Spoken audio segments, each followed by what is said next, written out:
Unang bubuhayin muli ng Coronadal PNP ang kanilang substation sa Crossing Barrio 6 sa Barangay Carpenter Hill.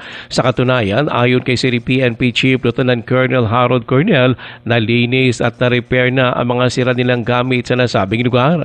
Ayon kay Cornell, naipag-ugnayan na rin sila sa Barangay Local Government Unit ng Carpenter. Sa ngayon, ayon pa sa nasabing police official, ay pinag-aralan na lang nila ang deployment ng mga personnel sa bubuksang substation.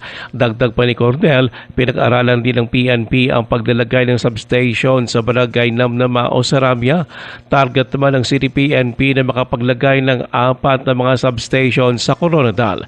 Ito ay bilang tugon na rin sa kahilingan ni City Mayor Erlinda Pabi Arakel.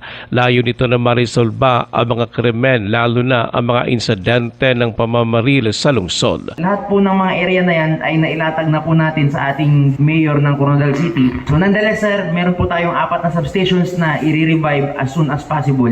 Si Coronadal PNP OIC Lieutenant Colonel Harold Cornell, Ruel Usano, NDBC Bida Balita.